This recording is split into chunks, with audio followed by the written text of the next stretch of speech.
오늘도 하나님의 말씀으로 하루를 시작하시는 우리 미랄교회 모든 성도님들 축복합니다. 오늘 하나님께서 우리에게 주시는 말씀은 사도행전 16장 19절에서 40절에 있는 말씀입니다. 그 여자의 주인들은 자기들의 돈벌이 희망이 끊어진 것을 보고 바울과 실라를 붙잡아서 광장으로 관원들에게 끌고 갔다. 그리고 그들을 치안관들 앞에 세워놓고 이 사람들은 유대 사람들인데 우리 도시를 소란하게 하고 있습니다. 이 사람들은 로마 시민인 우리로서는 받아들일 수도 없고 실천할 수도 없는 부당한 풍속을 선전하고 있습니다. 하고 말하였다. 무리가 그들을 공격하는 데에 합세하였다. 그러자 치안관들은 바울과 실라의 옷을 찢어 벗기고 그들을 매로 치라고 명령하였다.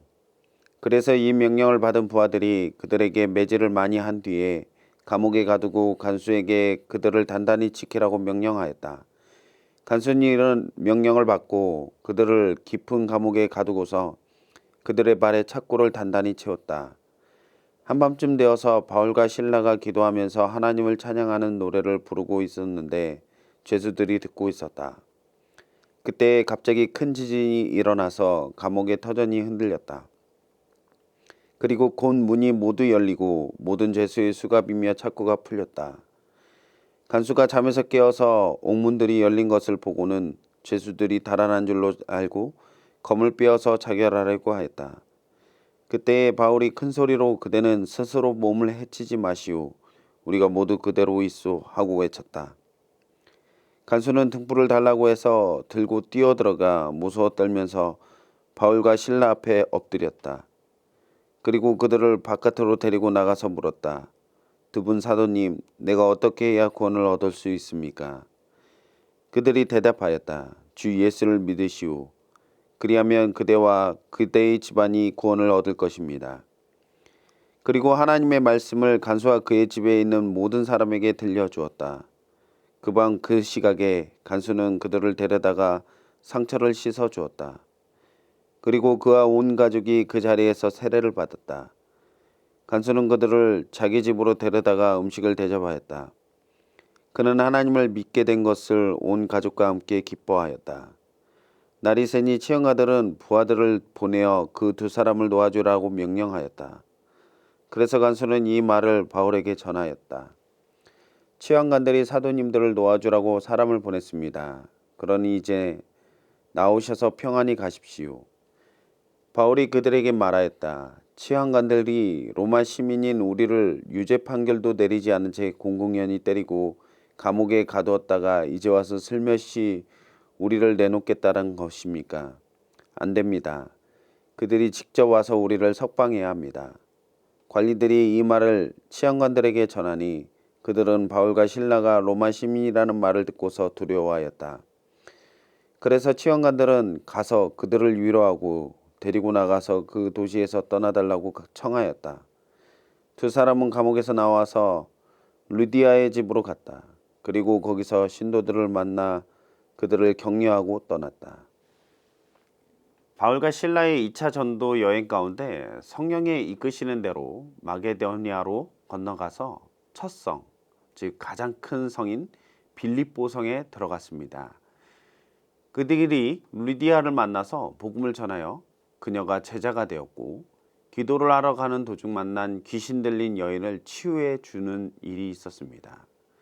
그런데 그 일로 바울과 실라는 귀신 들린 여인의 주인들에게 고발을 당해 억울하게 매를 맞은 후에 감옥에 갇히고 맙니다. 빌립보는 자신들이 원해서 온 곳이 아니었습니다. 하나님의 이끄심을 너무나도 확신할 수밖에 없는 상황으로서 성령님께서 몰아가시는 경험을 한 것이죠. 마게도니아인의 환상을 통해 하나님께서 마게도니아 땅을 전도하게 하셨음을 믿고 확신하여 온 길이었습니다. 그러면 하나님의 인도와 보호하심이 그들과 함께 하기를 기대했을 것입니다. 그러나 현실은 전혀 다른 모습으로 전개됩니다. 주님이 이끄시는 길이 고난의 현장이 되었습니다. 나쁜 일을 한 것도 아닙니다. 성도의 입장에서 귀신 들려 고통 가운데 있는 불쌍한 여인을 그 고통으로부터 해방시켜주고 싶은 마음은 어쩌면 당연한 마음이었을 테고 그것 또한 하나님께서 원하시는 방법이라 확신했기 때문에 귀신을 쫓아주었을 뿐이었던 것이죠. 그런데 고난이 찾아왔습니다. 우리에게도 이러한 일이 있지 않습니까? 예수님을 막 믿기 시작했을 때 우리의 길은 축복의 길이고 평탄의 길만 걷게 될 것은 아니었습니다. 그 가운데 고난과 위협이 있었던 것이죠. 어떤 사람들은 가족들의 핍박과 또 어떤 사람들은 알 수 없는 어려움 가운데 처하기도 했습니다. 그런데 하나님께서는 이러한 시련과 고난을 주신 분명한 목적과 그 뜻이 있습니다. 바울과 실라는 모진 매를 맞고 빌립보 깊은 감옥에 갇히고 맙니다. 그러나 그들이 한 행동은 그 고난 가운데 좌절하고 절망하여 하나님을 원망하는 모습이 아닌 억울한 가운데서도 하나님께 기도하고 하나님을 찬송하는 참 예배자의 모습을 보여줍니다. 고난을 묵묵히 이겨내는 성도의 모습을 우리는 보게 되는 것이죠. 그런데 놀라운 기적과 같은 일이 일어납니다. 그들은 기도하고 하나님을 찬송했을 뿐인데 큰 지진이 나서 감옥 문이 열리고 그들을 결박하고 있던 모든 것들이 풀어진 것입니다. 그들은 자유롭게 되었습니다. 하나님께서 개입하신 결과입니다. 그런데 그들은 그곳에서 도망치지 않고 머물러 있습니다. 감옥 문이 열리고 결박이 풀어졌음을 알게 된 간수는 모든 책임과 그 책임으로 인한 부담 때문에 스스로 목숨을 끊으려고 했습니다. 당시의 로마법에는 죄인이 도망치면 그 죄를 간수가 대신 짊어져야 하는 법이 있었기 때문에 감옥 문들이 열린 상황에서 간수의 상식으로는 죄인들이 모두 도망쳤을 것이라 생각했기 때문에 그렇습니다. 그 모든 죄를 자신이 짊어지기엔 너무나도 큰 짐이었기 때문이죠. 그래서 그가 선택한 것은 스스로 목숨을 끊는 길이었습니다. 그때 바울과 실라는 자결하라는 관수에게 우리가 모두 여기 있다라고 스스로 목숨을 해하지 말라라고 권합니다. 간수는 너무 놀랐을 것입니다. 일반적인 상식으로는 그들은 당연히 도망칠 것이라 생각했기 때문에 그렇습니다.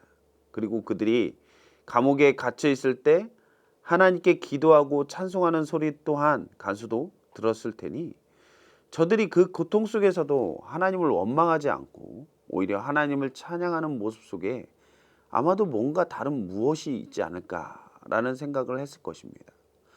간수는 사도들 앞에 무릎을 꿇습니다.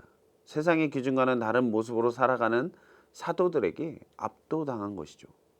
그래서 그는 구원을 받을 수 있는 길이 무엇인지를 사도들에게 묻습니다. 그러자 바울은 그 유명한 고백을 하게 되는 거죠. 주 예수를 믿어라. 그리하면 너와 내 집이 구원을 받으리라 라고 간수에게 복음을 전합니다. 이 일로 간수와 그의 가족은 세례를 받고 성도가 됩니다. 하나님은 역전의 하나님이십니다. 인간의 생각과 방식을 넘어 일을 계획하고 인도하고 계십니다.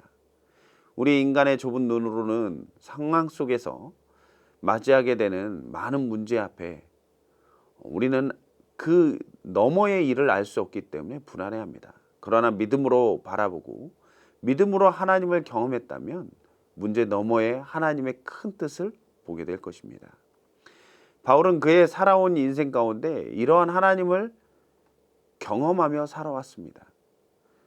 예수 그리스도의 증인으로서 하나님의 놀라우신 능력과 뜻을 믿으며 어려운 상황 속에서도 주저앉거나 포기하지 않고 그 상황을 넉넉히 이겨나가는 사도로서의 모습을 보게 됩니다. 우리에게도 수많은 문제와 상황들은 우리 앞에 마치 산맥의 빽빽한 산들처럼 놓여져 있습니다. 웅장한 산과 같은 문제를 만나면 우리는 좌절하고 포기하고 싶어집니다.